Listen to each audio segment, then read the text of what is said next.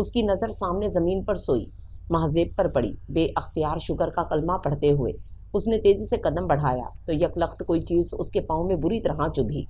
تکلیف کے احساس کو دباتے ہوئے جو ہی اس نے جھک کر نیچے دیکھا تو زمین پر پڑا مہذیب کا زیور اسے ایک لمحے کو عجیب سے احساس سے دوچار کر گیا، مگر اگلے ہی پل اس نے سختی سے ہر خیال اور ہر احساس کو جھٹکتے ہوئے آگے بڑھ کر اس کے بازو کو ہلا ڈالا۔ محترمہ، یہاں سے اٹھیے فوراً۔ آپ اور آپ کے خاندان کو تو کبھی عزت بے عزتی کا خیال رہا ہی نہیں، مگر ہمارے یہاں ان چیزوں کو اولین ترجیح دی جاتی ہے۔ تماشا لگا کر اپنی مظلومیت اور میرے ظلم کے ڈھنڈورے پیٹنے کے ابھی آپ کے پاس بہت سے مواقع آئیں گے، سو یہاں سے اٹھیں اور اپنا حلیہ درست کریں۔ آپ کے خاندان والے تشریف لاتے ہی ہوں گے۔ اسے آنکھیں کھولتا دیکھ وہ چبا چبا کر اس پر انگارے برساتا باتھ روم میں جا گھسا تو مہذیب کی آنکھیں آن واحد میں بھیگ گئیں۔ اے اللہ، مجھے صبر دے، مجھے حوصلہ دے میرے رب کہ میں یہ سب کچھ برداشت کر سکوں۔ تو جانتا ہے میرے مولا کہ میرے بھائی کا گھر اور سارے خاندان کی خوشیاں مجھ پر انحصار کرتی ہیں، سو مجھے ہمت دے اور میرے شوہر کا دل میری جانب پھیر دے۔ اپنے رب کو پکارتے ہوئے وہ آخر میں بے اختیار اس شقی القلب کے لیے دعا مانگتے ہوئے پھوٹ پھوٹ کر رو دی۔ باتھ روم کے دروازے پر کھٹکا ہوا تو اپنے بہتے آنسو صاف کرتے ہوئے وہ تیزی سے اٹھ کھڑی ہوئی، جبکہ دوسری جانب دہلیز پر کھڑا قرار اس کی اس حرکت کو کڑی نظروں سے دیکھتا ہوا دھیرے دھیرے قدم اٹھاتا اس کے مقابل آ کھڑا ہوا۔ مجھے روتی ہوئی عورتیں سخت زہر لگتی ہیں، سو اگر اس گھر میں بسنا ہے تو یہ ٹسوے کہیں اور جا کر بہاؤ۔ میں پہلے ہی تمہیں بہت مشکلوں سے برداشت کیے ہوئے ہوں، ایسا نہ ہو کہ میرا ضبط جواب دے جائے۔ انگلی سے اس کا چہرہ اونچا کرتے ہوئے وہ اپنی شعلہ برساتی آنکھیں اس کی آنکھوں میں گاڑتے ہوئے بولا تو اس کے لہجے کی ٹھنڈک پر مہذیب کی روح تک کانپ گئی۔ یہ زیور اٹھاؤ یہاں سے اور بیڈ کی سائڈ ٹیبل کی دراز میں پڑے کنگن نکال کر پہن لو۔ اگلے ہی پل اس کا چہرہ جھٹکتے ہوئے وہ الماری کی جانب بڑھ گیا تو آنسو پیتی مہذیب سر جھکا کر اس کے حکم کی تعمیل میں جت گئی۔ السلام علیکم دادی جان۔ وعلیکم السلام، جیتا رہ، خوش رہ، قرار گل مہر خاتون کے آگے سر جھکاتے ہوئے بولا تو وہ بے اختیار اس کی پیشانی چومتی ہوئی دعائیں دینے لگیں۔ اے مہذیب بیٹا، وہاں کہاں بیٹھ رہی ہو؟ یہاں قرار کے پاس آ کر بیٹھو۔ کھانے کی میز پر مہذیب کو سائرہ کے برابر کرسی سنبھالتے ہوئے دیکھ کر انہوں نے ٹوک ڈالا تو وہ جھجکتی ہوئی اس کے ساتھ والی نشست پر آ بیٹھی، جس کے پہلو میں دوبارہ بیٹھنے کا شرف اسے آج 1 ہفتے کے بعد نصیب ہوا تھا۔ پھر کیسی رہی تمہاری نئی کنسائنمنٹ؟ اپنی پلیٹ میں چاول نکالتے ظفر آغا نے بیٹے سے پوچھا، جو آج صبح ہی 1 ہفتے کے بعد اسلام آباد سے لوٹا تھا۔ جی بہت اچھی، مختصر الفاظ میں جواب دیتے ہوئے اس نے سالن کے ڈونگے کی جانب ہاتھ بڑھایا۔ مہذیب بیٹا، قرار کو سالن خود نکال کر دو۔ گل مہر خاتون نے مہذیب کو نیا حکم جاری کیا تو اس نئی اقدات پر اس نے گھبرا کر قرار کی جانب دیکھا، جو سپاٹ چہرہ لیے قدرے پیچھے ہو کر بیٹھ گیا تھا۔ خاموشی سے ڈونگا اٹھاتے ہوئے اس نے حکم کی تعمیل کی تھی، یہ کباب لیجئے۔ سالن نکالنے کے بعد اس نے خود کبابوں کی ڈش اس کی جانب بڑھائی تو وہ ایک سرد نگاہ اس کے چہرے پر ڈالتے ہوئے آہستگی سے لیکن انتہائی روکھے لہجے میں بولا، بہت شکریہ، مجھے جب لینے ہوں گے لے لوں گا۔ اور مہذیب نے اگلے ہی پل خفت زدہ سی ہو کر ڈش واپس رکھ دی تھی۔ قرار بیٹا، تم اب اس نئے پروجیکٹ کی طرف سے فارغ ہو گئے ہو نا؟ ظفر آغا نے کھانا کھاتے ہوئے ایک بار پھر اس سے استفسار کیا۔ جی، تو پھر ایسا ہے کہ تم 1 آدھ دن تک پروگرام سیٹ کر لو اور مہذیب کو لے کر گھومنے پھرنے چلے جاؤ۔ ہلکے پھلکے لہجے میں انہوں نے نہایت اطمینان سے مشورہ دیا، مگر اس سے پہلے کہ اس نئی مصیبت پر ششپنج میں مبتلا ہوتا قرار کوئی جواب دیتا، سمیہ بیگم نے گفتگو میں حصہ لیا۔ آپ صحیح کہہ رہے ہیں، لیکن میرے خیال میں گھومنے پھرنے کا پروگرام اگر 1 آدھ ہفتہ بعد کا رکھ لیا جائے تو زیادہ بہتر ہوگا، کیونکہ پہلے ہی کتنی دعوتیں اس کے ولیمے کے اگلے ہی روز سے چلے جانے کے باعث روک دی گئی تھیں۔ اب سارے خاندان والے اس کی واپسی کے منتظر بیٹھے ہیں، سو بہت اچھا ہوگا کہ پہلے دعوتیں نپٹا لی جائیں۔ کیوں اماں بھی، آپ کیا کہتی ہیں؟ سمیہ بیگم نے آخر میں ساس کی رائے پوچھی تو وہ سر ہلاتے ہوئے ان کی تائید میں بولی، دلہن ٹھیک کہہ رہی ہے۔ ظفر، یوں بھی سب کو بار بار منع کرتے ہوئے کوئی اچھا نہیں لگتا۔ چلو پھر ایسا ہے کہ اس ہفتے کے اندر اندر جتنی دعوتیں نپٹ سکتی ہیں تم نپٹا لو اور اگلے اتوار کی بکنگ کروا لو، بلکہ تم دونوں جگہ طے کر کے مجھے انفارم کر دو، میں خود تم دونوں کا سارا ٹرپ ارینج کروا دوں گا۔ کچھ سوتے ہوئے انہوں نے دونوں کو مسکرا کر شاندار سی آفر دی تو ان کے اس حتمی انداز میں قرار نے دل ملا کر کھانے سے ہاتھ کھینچ لیا۔